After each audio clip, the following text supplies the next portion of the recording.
Bonjour à tous, j'espère que vous allez bien. On se retrouve aujourd'hui pour le 5e récap comics. Désolé pour ma petite absence la semaine dernière. Comme je vous l'ai dit sur Twitter, voilà, les news ne m'inspiraient pas vraiment, donc je me suis dit autant ne pas forcer, et voilà. On reviendra avec plus de news la semaine prochaine. Eh bien c'est le cas, parce que là j'ai fait le plein de news, vous allez voir, donc installez-vous confortablement, et puis on passe tout de suite aux news de la semaine.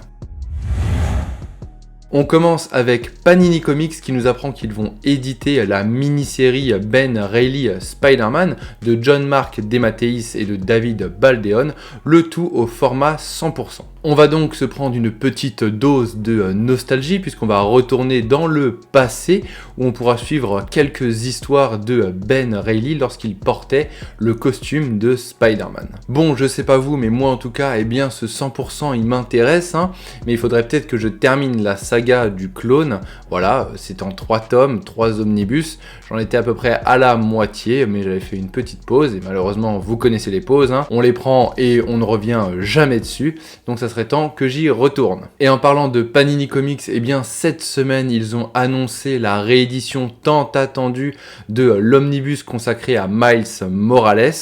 Voilà, donc on remercie l'éditeur pour avoir écouté ses fans parce que ça faisait un moment que c'était en rupture de stock et qu'on le demandait. Comme le précédent, eh bien, il reprendra toutes les aventures de Miles Morales sur sa période Ultimate et il devrait débarquer à l'automne pour le prix de 90€. Je sais, ça fait grincer des dents, donc il va falloir commencer à économiser dès maintenant. On passe du côté de la VO chez Marvel et justement, ils ont annoncé une nouvelle série All Out Avengers. Cette série sera calquée sur le modèle de Non-Stop Spider-Man de Joe Kelly et de Chris Bachalo, à savoir énormément d'action, un rythme très soutenu, un petit peu à la manière du film Speed, si vous l'avez vu, voilà, ça ne s'arrête jamais, il y a aucun repos. Ça permet une certaine liberté au dessinateur dans le positionnement de ses cases, dans la composition et le dynamisme de ses planches, donc c'est toujours très intéressant. Après moi je vais pas vous mentir, voilà, sur ce Non-Stop Spider-Man,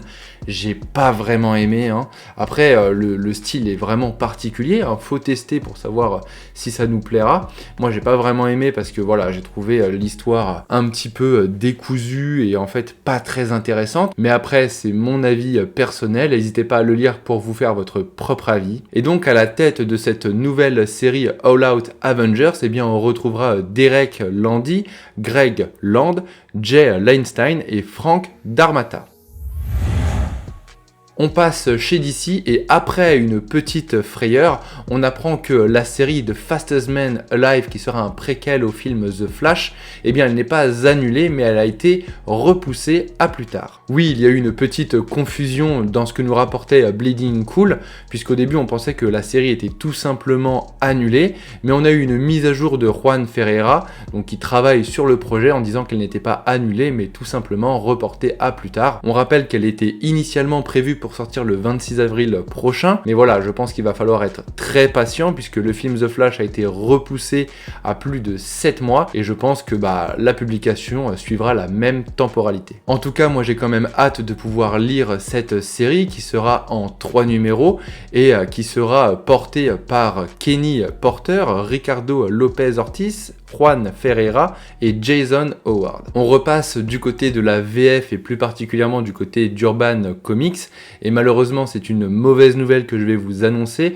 puisque Urban a annoncé une augmentation de ses prix au 1er juillet 2022 suite à la crise du papier. C'est via son site web qu'Urban Comics nous a communiqué sa nouvelle grille tarifaire. Il s'agit d'une augmentation de 1€ sur 11 de leurs tarifs et on peut remarquer que l'opération Le Meilleur de Batman, les albums Urban Kids, Urban Link et les albums de la collection Urban Nomad ainsi que les albums les plus chers comme ceux à 35 et 45€ ne subiront pas cette augmentation. Voilà, c'est très compliqué en ce moment pour tous les éditeurs de comics, notamment à cause de la crise du papier, de la pénurie des matières premières, donc on apporte tout notre soutien à tous les éditeurs de comics. Et on va conclure avec Urban Comics encore une fois qui vient d'annoncer Batman la Sentinelle, donc en VO c'est Batman the Detective de Tom Taylor et Andy Kubert. Mais alors qu'est-ce que ça raconte ?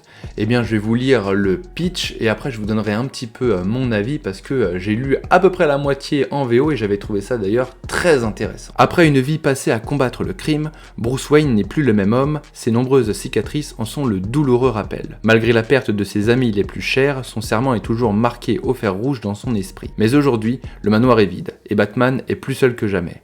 Qu'est-ce qui peut encore retenir le Chevalier Noir à Gotham? D'autant qu'à l'autre bout du monde, un avion vient de se crasher, des centaines d'innocents à son bord. En Angleterre, une mystérieuse organisation qui opère sous le nom d'Equilibrium réclame en effet toute son attention. Peut-être est-il temps pour la chauve-souris de quitter la Batcave pour toujours. Voilà, maintenant que je vous ai bien vendu le truc, laissez-moi vous donner mon avis, parce que j'avais lu les 4 premiers numéros de la série, j'avais beaucoup apprécié, le fait que ça soit assez dépaysant de voir Bruce Wayne partir en Angleterre, on le voit même voyager en France à un moment, c'est vraiment très cool. Cette organisation secrète qui vise des personnes qu'il a secourues, il y a plein d'interrogations, Batman doit faire son détective et il y a beaucoup de références au projet de Frank Miller, donc c'est vraiment pour le mieux, donc je vous conseille franchement de le récupérer lorsqu'il sortira le 16 août prochain.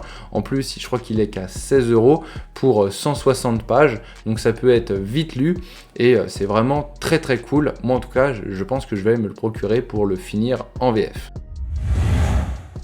Très rapidement, mes lectures comics de la semaine, eh bien j'ai continué le tome 3 du run de Straczynski sur Spider-Man. Il y a énormément de révélations sur le personnage de Gwen Stacy et de son passé, c'est vraiment excellent, vraiment. Si vous pouvez lire un run sur Spider-Man, c'est celui-là que je vous conseillerais. Ensuite, j'ai pu lire Old Man Logan, parce que voilà, ça fait un moment que j'en entendais parler et je l'avais toujours pas lu.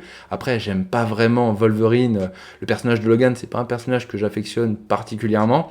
Mais là, faut avouer que Mark Millar, il m'a retourné la tête et je suis en adoration sur ce qu'il a fait du personnage de Logan dans ce récit, c'est vraiment excellent. Voilà, en ce moment je suis sur du Marvel, mais j'ai hâte de pouvoir me replonger dans la VO avec The Joker Present a Puzzle Box que j'avais commencé et qui est en 7 numéros il me semble. Donc voilà un petit peu pour mes lectures. Voilà, le récap comics c'est terminé, j'espère que ça vous aura plu. Comme d'hab, si c'est le cas, n'hésitez pas à lâcher un like, à le partager autour de vous, à vous abonner à notre chaîne YouTube ou encore à nous suivre sur nos réseaux sociaux, ça nous fera super plaisir et en plus de ça, ça nous soutient.